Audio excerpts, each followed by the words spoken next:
through learning the process. The sheer act of having to think through an issue, voice it, hear other people's opinion, and often be involved in the decision-making process is an extremely effective way of building the capability and knowledge of employees. So sometimes you'll actually engage in voice purely from the perspective of helping employees understand the issue that is being addressed.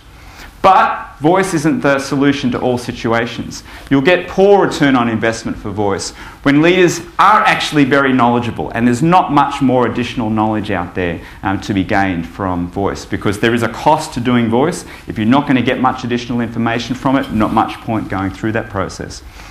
Voice will also probably not be effective when there is an urgency for decision making. So imagine firefighters rushing into a burning house or soldiers on a battlefield. Those are times when decisions need to be made, often very quickly, and it's not an appropriate time to slow down and say, hey guys and gals, what do we think about this situation? What should we do? Find an appropriate way for accurately getting their opinions and piecing that together. So poor return on investment for voice when leaders actually are quite knowledgeable and there's an urgency for making decisions. The next couple of slides I won't dwell on for too long. I don't have the luxury in time, but I did want to get a bit of data just to show that there are positive associations with involvement in organisations. What I've done, this essentially is our model that we use for assessing work practices and outcomes in organisations when we run our engagement surveys. What I did is took the top quartile of organisations who are scoring highest on involvement, and I've compared them to the lowest quartile of organisations on involvement. And the graphs and numbers represent the difference between those organisations. So what we see is that those organisations in the top quartile of involvement score 38% higher in terms of trust in leadership, and that's referring to senior management in organisations. We see those organisations scoring 35% higher in terms of cross-unit cooperation in those organisations, 31% higher in terms of understanding the organisation direction of the organisation. I won't go through all of those numbers. An interesting one, which I don't completely understand, but we see a 34% increase in career opportunities, perceived career opportunities for staff. Maybe that's because they have a greater understanding and connection with management within the organisation. And if we look at the very top, our measure of passion or engagement of staff, basically we see those top quartile organisations in terms of involvement scoring 30% higher in terms of engagement levels compared to organisations in the bottom quartile.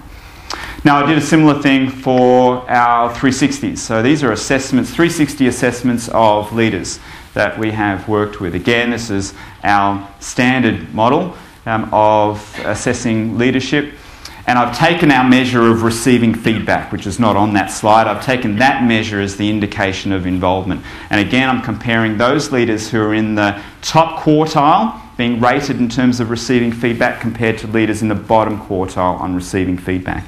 And we see those leaders in the top quartile on receiving feedback scoring 20% better in terms of their levels of empathy, 18% better in terms of recognition, performance correction, cooperation, 16% better in terms of stress management, 17% better in terms of problem solving.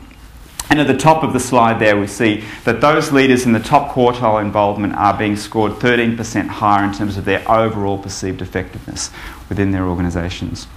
I can come back to those numbers a little bit later, but for time I will skip on. I will finish up my bit of the presentation with my top 10 tips for budding dictators. So if you are choosing to ignore much of what I have talked about this morning, and you wish to go down the route of the pointy-haired boss and Monty Burns here are my top 10 tips for achieving effective dictatorship. But of course, if you're looking to promote voice, involvement, participation, turn each of these on their heads and do the opposite. Number 10.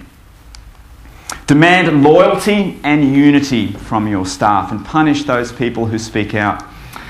Number 9, grant most voice to those already with the most power. And the point being there that you want to reinforce the current status quo. Number 8, distract attention away from your own faults by fueling anger and directing blame at a common enemy. The point there being there's probably going to be frustration in your organisation. You just don't want it directed at yourself, you want it directed at